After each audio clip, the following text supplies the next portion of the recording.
राधे राधे प्यारे भक्तों, आज आप सभी श्रवण करेंगे मार्गशीर्ष मास कथा अध्याय 3। मार्गशीर्ष का महीना भगवान श्री कृष्ण जी को समर्पित है, इसलिए मार्गशीर्ष मास में जो भी भक्त श्रद्धा पूर्वक श्री कृष्ण भगवान जी की कथाओं को श्रवण करता है, उसकी हर मनोकामना भगवान श्री कृष्ण जरूर पूरी करते हैं।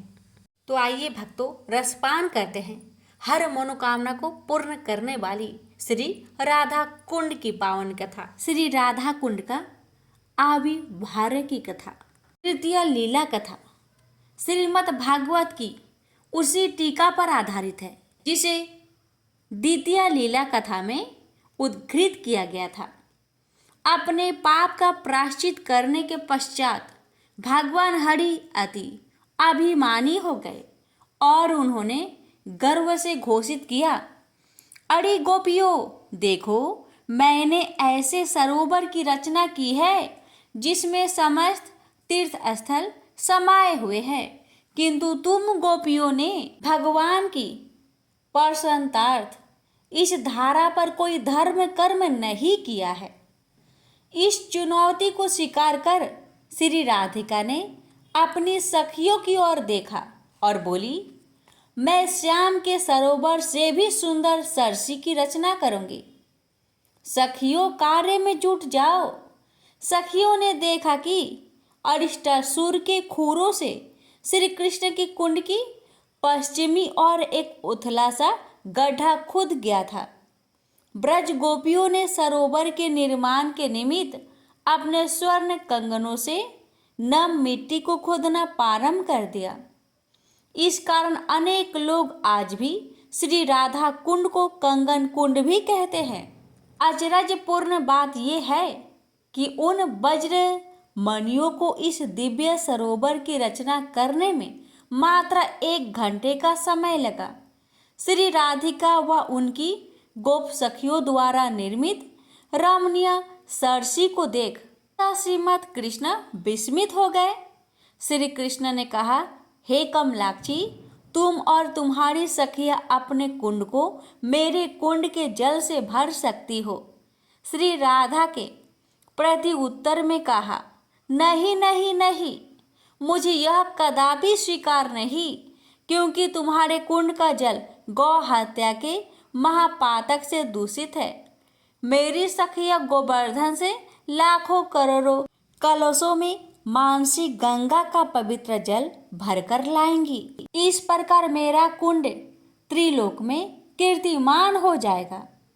श्री कृष्ण ने वहां पर पधारे समस्त तीर्थ स्थलों की प्रतिनिधि का आह्वान किया। सहसा श्री श्याम कुंड से एक तेजस्वी व्यक्ति प्रकट हुआ और उसने नतमस्तक हो वृषभानु नंदिनी श्री राधा को प्रणाम किया। उसने करवद होकर सहज नेत्रों सहित भक्ति भाव से श्रीमती राधा रानी की स्तुति की। समस्त तीर्थों के उस प्रधान ने कहा, हे देवी, हमारी तो बात ही क्या है, ब्रह्मा जी, शिव जी अथवा श्री लक्ष्मी जी भी आपकी महिमा को नहीं जान सकती। सकल सृष्टि में एकमात्र श्री कृष्ण ही है जो आपको समझ सकते हैं। चूंकि श्री कृष्ण आपकी महान स्थिति को जानते हैं, वे आपके श्रम श्वेत को पोंछकर विनम्र भाव से आपकी सेवा करते हैं। न केवल इतना ही, अपितु श्री कृष्ण सदैव आपके पाद पद्मों को आकर्षक अलता से अलंकृत करने में तथा नूपुरों द्वारा सज्जित करने में रत रहते हैं। आपकी पदांगुलियों के अग्रभाग की सेवा का शुभ अवसर प्राप्त कर श्री कृष्ण स्वयं को परम सौभाग्यशाली मानकर हर्ष से फूले नहीं समाते। श्री कृष्ण के आदेश अनुसार हम अविलंब यहाँ पर उपस्थित होकर इस सर्वोत्कृष्ट कुंड में शरण ग्रहण करने आए हैं। यदि आप हमसे प्रसन्न हो तो अपनी कृपा दृष्टि हम पर डालकर हमारी इच्छा को पूर्ण करें। श्री राधा बोली, कृपया मुझे बताइए कि आप क्या चाहते हैं। समस्त तीर्थों के प्रतिनिधि ने कहा, यदि आप हमें अपने कुंड में प्रविष्ट होने की अनुमति दे तो हमारा जीवन सफल हो जाएगा। हम केवल यही वरदान चाहते हैं। वृष भानु नंदिनी ने अपने चंचल नैना जल से श्याम की ओर देखा और मुस्कुराते हुए बोली, कृपया पधारिए और मेरे कुंड को अपने जल से पूरित कीजिए। राधा की सखिया भी उनके इस निर्णय से सहमत हो गई और सुख सागर में डूब गई। इस प्रकार वृष भानुसुता के आग्रह प्राप्त कर श्री कृष्ण कुंड में उपस्थित उन श्रेष्ठ तीर्थ स्थलों ने संगम क्षेत्र पर श्री कृष्ण कुंड की सीमाएं तोड़कर दुग्र गति से श्री राधा कुंड को अपने जल से भर दिया। तदुपरांत श्री कृष्ण ने परमोदिक होकर प्रिया जी व गोपियों के संग श्री राधा कुंड के जल में स्नान व विहार किया। इस घटनाक्रम से प्रसन्न होकर श्री हरि ने कहा, मेरी प्रिय प्रेयसी, तुम्हारा यह कुंड इस जगत में मेरे कुंड से भी अधिक महिमा विनीत हो। मैं यहाँ पर प्रतिदिन स्नान करने तथा तुम्हारे एवं गोपियों के संग जल केली करने आऊँगा। वस्तुतः जिस प्रकार तुम मुझे अति प्रिय हो, उसी प्रकार तुम्हारा यह सरोवर भी मुझे परम प्रिय है। श्री राधा ने उत्तर दिया, हे श्याम, मैं भी प्रतिदिन अपने सखियों के संग तुम्हारे सरोवर में स्नान करने आऊंगी। जो भी इस सरोवर में स्नान करेगा अथवा जहाँ निवास करेगा, वह इस सरोवर के प्रति प्रगाढ़ भक्ति भाव रखेगा, वह निश्चय ही मुझे अति प्रिय होगा। स्नान करने के उपरांत श्री कृष्ण का मन पुनः रास लीला की ओर परिवर्तित हो उठा। तब श्री कृष्ण ने ब्रज भूमि की रम्य रमणियों के संग श्री राधा कुंड के तट पर रास लीला को महा उत्सव पूर्वक उल्लासित किया। श्री कृष्ण ने यह घोषणा क्यों की कि राधा कुंड उनके कुंड से भी अधिक प्रख्यात होगा। भगवान श्री कृष्ण सर्व अवतारी, सर्वशक्तिमान तथा रसराज स्वरूप है। तथापि श्री कृष्ण अपनी प्रियतमा श्रीमती राधिका के प्रेम से वशीभूत हैं। श्री राधा को स्वयं से श्रेष्ठ समझते हुए वे सदैव उनकी कृति पर प्रसार करते हैं। इसलिए श्री कृष्ण श्री राधा कुंड को भी श्री श्याम कुंड से महांतर मानते हैं। यह लीला अति हितकारी व आनंदकारी कार्तिक मास की कृष्ण अष्टमी तिथि को संपन्न हुई। प्रतिवर्ष इस दिन सैकड़ों सहस्त्रों भारतीय व विदेशी भक्त श्री राधा कुंड में अर्धरात्रि के समय स्नान कर इस उत्सव को मनाते हैं। कहा जाता है कि श्री राधा कुंड में मात्र एक बार स्नान करने से व्यक्ति को श्री राधा कृष्ण की प्रेम की प्राप्ति होती है। प्रेम से बोलिए राधे राधे। श्री राधा कुंड का अभिवार्य नामक लीला का समापन होता है। अब आगे की कथा अगले अध्याय में सुनेंगे। कृष्ण भक्त से हमारी निवेदन है कि कथा को एक शेयर अवश्य करें। अब आइए रसपान करें भागवत पुराण की कथा। भक्ति के कष्ट की निवृत्ति। भरत जी कहते हैं, अब मैं भक्ति, ज्ञान और वैराग्य को स्थापित करने के लिए प्रयत्न पूर्वक श्री सुखदेव जी के कहे हुए भागवत शास्त्र की कथा द्वारा उज्जवल ज्ञान यज्ञ करूँगा। यह यज्ञ मुझे कहाँ करना चाहिए? आप इसके लिए कोई स्थान बता दीजिए। आप लोग वेद के पारगामी हैं, इसलिए मुझे इस सुख शास्त्र की महिमा सुनाइए। ये भी बताइए कि श्रीमद् भागवत की कथा कितने दिनों में सुनानी चाहिए और उसके सुनने की विधि क्या है? सनकादि बोले, नारद जी, आप बड़े विनीत और विवेकी हैं। सुनिए, हम आपको ये सब बातें बताते हैं। हरिद्वार के पास आनंद नाम का एक घाट है। वहाँ अनेकों ऋषि रहते हैं तथा देवता और सिद्ध लोग भी उसका सेवन करते रहते हैं। भांति भांति के वृक्ष और लताओं के कारण वह बड़ा सा घन है और वह बड़ी कोमल नवीन बालू बिछी हुई है। वह घाट बड़ा ही सुरमय और एकांत प्रदेश में है। वह हर समय सुनहले कमल की सुगंध आया करती है। उसके आसपास रहने वाले सिंह, हाथी आदि परस्पर विरोधी जीवों के चित्त में भी वैर भाव नहीं है। वहाँ आप बिना किसी विशेष प्रयत्न के ही ज्ञान यज्ञ आरंभ कर दीजिए। उस स्थान पर कथा में अपूर्व रस का उदय होगा। भक्ति भी अपने आंखों के ही सामने निर्बल और जरा जीर्ण अवस्था में पड़े हुए ज्ञान और वैराग्य को साथ लेकर वहां आ जाएगी। क्योंकि जहां भी श्रीमद् भागवत की कथा होती है वहां ये भक्ति आदि अपने आप पहुंच जाते हैं। वहां कानों में कथा के शब्द पढ़ने से ही तीनों तरुण हो जाएंगे।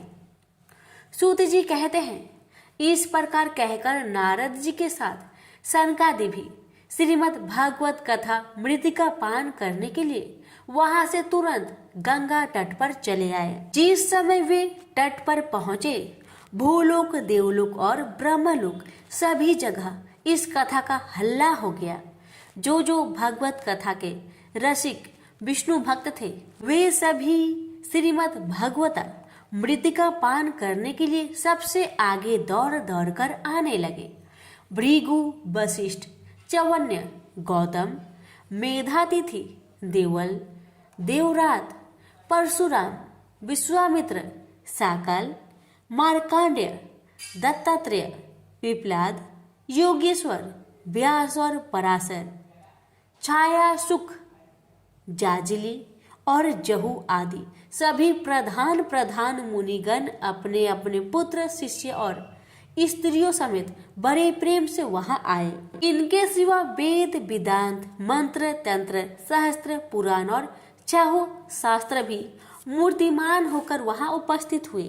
गंगा आदि नदियां, पुष्कर आदि सरोवर, कुरुक्षेत्र आदि समस्त क्षेत्र, चारी दिशाएं, दंडक आदि वन, हिमालय आदि पर्वत तथा देव, गंधर्व और दानव आदि सभी कथा सुनने चले आए।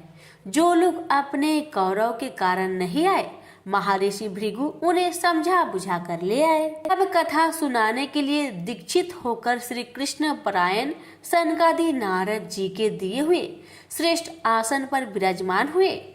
उस समय सभी श्रोताओं ने उनकी वंदना की।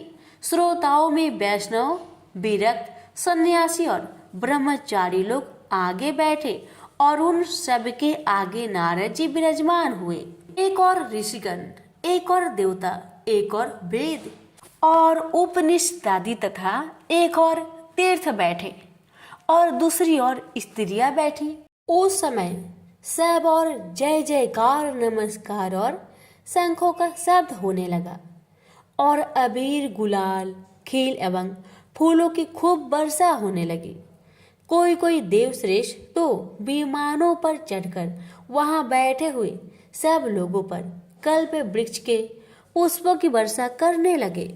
सूत जी कहते हैं, इस प्रकार पूजा समाप्त होने पर जब सब लोग एकाग्रचित हो गए, तब सनकादि ऋषि महात्मा नारद को श्रीमद् भागवत का महात्म्य स्पष्ट करके सुनाने लगे। सनकादि ने कहा, अब हम आपको इस भागवत शास्त्र की महिमा सुनाते हैं। इसके श्रवण मात्र से मुक्ति हाथ लग जाती है। श्रीमद् भागवत की कथा का सदा सर्वदा सेवन वादन करना चाहिए। इसके श्रवण मात्र से श्री हरि हृदय में आ विराजते हैं। इस ग्रंथ में 18,000 श्लोक और 12 स्कंध है तथा श्री सुखदेव और राजा परीक्षित का संवाद है। आप यह भागवत शास्त्र ध्यान देकर सुनिए। यह जीव तभी तक अज्ञानवश इस संसार चक्र में भटकता है जब तक क्षण भर के लिए भी कानों में इस सुख शास्त्र की कथा नहीं पढ़ती। बहुत से शास्त्र और पुराण सुनने से क्या लाभ है? इससे तो व्यर्थ का भ्रम बढ़ता है। मुक्ति देने के लिए तो एकमात्र भागवत शास्त्र ही गरज रहा है। जिस घर में नित्य प्रति श्रीमद् भागवत की कथा होती है वह तीर्थ रूप हो जाता है और जो लोग उसमें रहते हैं उनके सारे पाप नष्ट हो जाते हैं।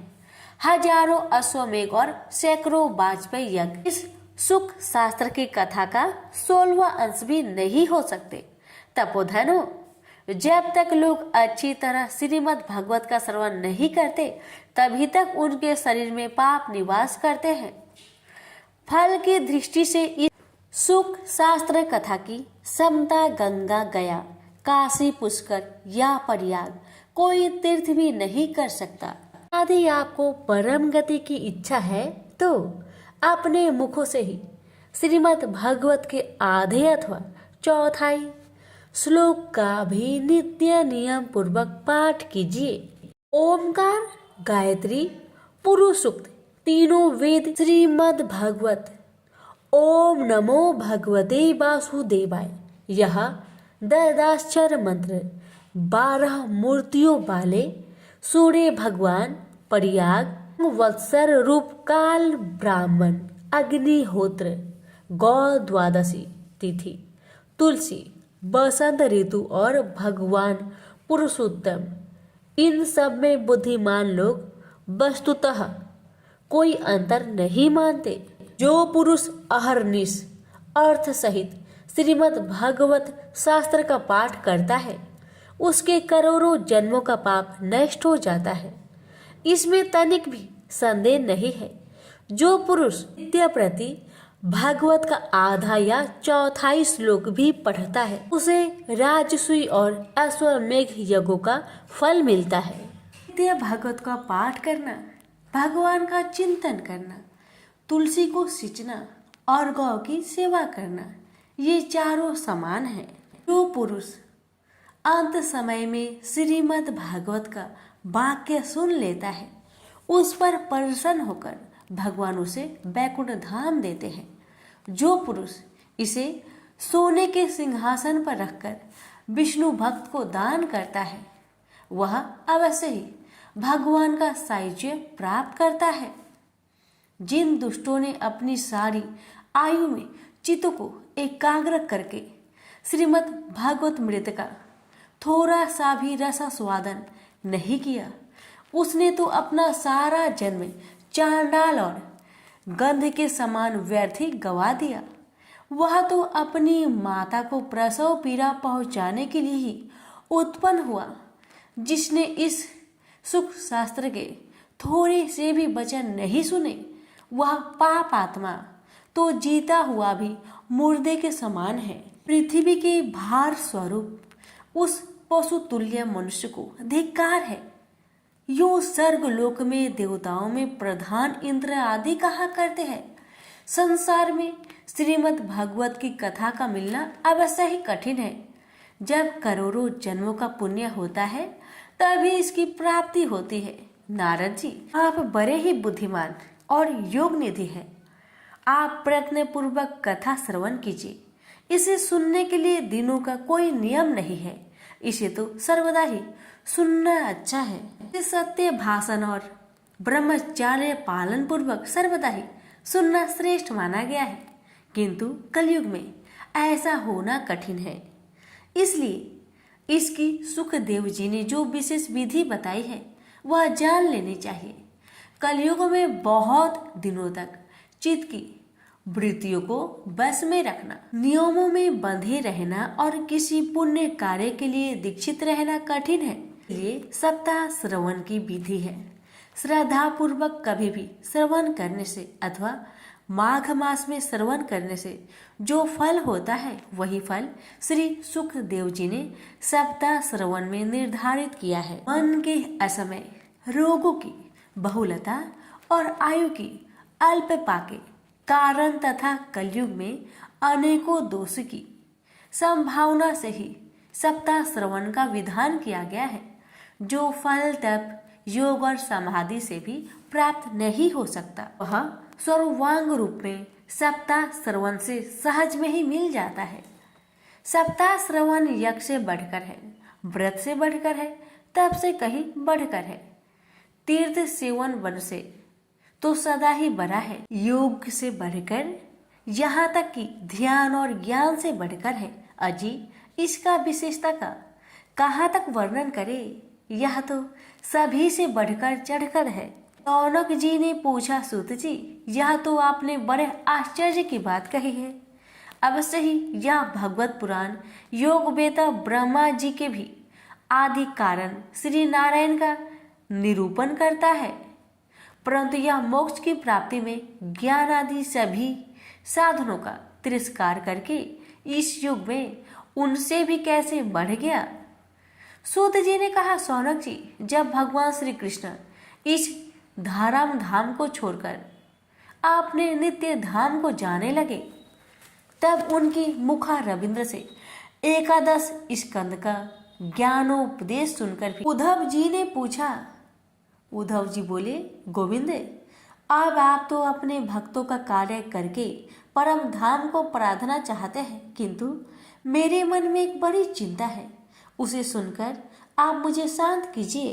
अब घोर कालिकाल आया है, समझिए, इसलिए संसार में फिर अनेकों दुष्ट प्रकट हो जाएंगे। जब उनके संग गर से जब अनेकों सत्पुरुष भी उग्र प्रकृति के हो जाएंगे, तब उनके भार से दबकर यह गुरुपिनी पृथ्वी किसकी शरण में जाएगी। कमलनयन, मुझे तो आपको छोड़कर इसकी रक्षा करने वाला कोई दूसरा नहीं दिखाई देता, इसलिए भक्तवत्सल, आप साधुओं पर कृपा करके यहाँ से मत जाइए। भगवान, आपने निराकार और चिंता मात्र होकर भी भक्तों के लिए ही तो यह सगुण रूप धारण किया है, फिर भला आपका वियोग होने पर वे भक्तजन पृथ्वी पर कैसे रह सकेंगे। गुणोपासना में तो बड़ा कष्ट है, इसलिए कुछ और विचार कीजिए। परभाष क्षेत्र में उद्धव जी की यह वचन सुनकर भगवान सोचने लगे कि भक्तों के अवलंब के लिए मुझे क्या व्यवस्था करनी चाहिए। सौनक जी, तब भगवान ने अपनी सारी शक्ति भगवत में रख दी। वे अंतर ध्यान होकर इस भागवत समुद्र में प्रवेश कर गए, इसलिए यह भगवत की साक्षात शब्दमयी मूर्ति है। इसके सेवन, श्रवण, पाठ अथवा दर्शन से ही मनुष्य के सारे पाप नष्ट हो जाते हैं। इसी से इसका सप्ताह श्रवण सबसे बढ़कर माना गया है, और कलयुग में तो अन्य सब साधनों को छोड़कर यही प्रधान धर्म बताया गया है। काली काल में यही ऐसा धर्म है जो दुख, दरिद्रता, दुर्भाग्य और पापों की सफाई कर देता है, काम, क्रोध आदि शत्रुओं पर विजय दिलाता है। अन्यथा भगवान की इस माया से पीछा छुड़ाना देवताओं के लिए भी कठिन है। मनुष्य तो इसे छोड़ ही कैसे सकते हैं। अतः इसे छूटने के लिए भी सप्ताह श्रवण का विधान किया गया है। सूत जी कहते हैं, सौनक जी, जिस समय सनकादि मुनीश्वर इस प्रकार सप्ताह श्रवण की महिमा का बखान कर रहे थे, उस सभा में एक बड़ा आश्चर्य हुआ। उसे मैं तुम्हें बतलाता हूँ, सुनो। हाँ, तरुण व्यवस्था को प्राप्त हुए, अपने दोनों पुत्र को साथ लिए विशुद्ध प्रेम रूपा भक्ति बार बार श्री कृष्ण गोविंद हरे मुरारे हे नाथ नारायण वासुदेवाय आदि भगवान नामों का उच्चारण करती हुई अकस्मात प्रकट हो गई। सभी सदस्यों ने देखा कि परम सुंदरी भक्ति रानी भगवत के अर्थों का आभूषण पहने वहां पधारी। मुनियों की उस सभा में सभी यह तर्क वितर्क करने लगे कि ये यहाँ कैसे आई, कैसे प्रविष्ट हुई। तब सनकादि ने कहा, ये भक्ति देवी अभी अभी कथा के अर्थ से निकली है। उनके ये वचन सुनकर भक्ति ने अपने पुत्रों समेत अत्यंत विनम्र होकर सनत कुमार जी से कहा। भक्ति बोली, मैं कलयुग में नष्ट प्राय हो गई थी। आपने कथा मृत से सींचकर मुझे फिर पुष्ट कर दिया। अब आप यह बतलाइए कि मैं कहाँ रहूं। यह सुनकर सनकादि ने उनसे कहा, तुम भक्तों को भगवान का स्वरूप प्रदान करने वाली, अन्य प्रेम का संपादन करने वाली और संसार रोगों को निर्मूल करने वाली हो। अतः तुम धैर्य धारण करके नित्य निरंतर विष्णु भक्तों के हृदय में ही निवास करो। कलयुग के दोष भले ही सारे संसार पर अपना प्रभाव डाले, किंतु वहां तुम पर इनकी दृष्टि भी नहीं पड़ सकेगी। इस प्रकार उनकी आज्ञा पाते ही भक्ति तुरंत भागवत भक्तों के हृदय में जा विराजी। जिनके हृदय में एकमात्र श्री हरि भक्ति निवास करती है, वे त्रिलोकी अत्यंत निर्धन होने पर भी परम धन्य है, क्योंकि इस भक्ति की डोरी से बंधकर तो साक्षात भगवान भी अपना परम धाम छोड़कर उनके हृदय में आकर बस जाते हैं। भूलोक में यह भगवान साक्षात पर ब्रह्मा का विग्रह है। हम इसकी महिमा कहाँ तक वर्णन करें। इसका आश्रय लेकर इसे सुनाने से तो सुनने और सुनने वाले दोनों का ही भगवान श्री कृष्ण की समता प्राप्त हो जाती है। अतः इसे छोड़कर अन्य धर्मों से क्या प्रयोजन है। प्रेम से बोलिए श्री कृष्ण भगवान की जय।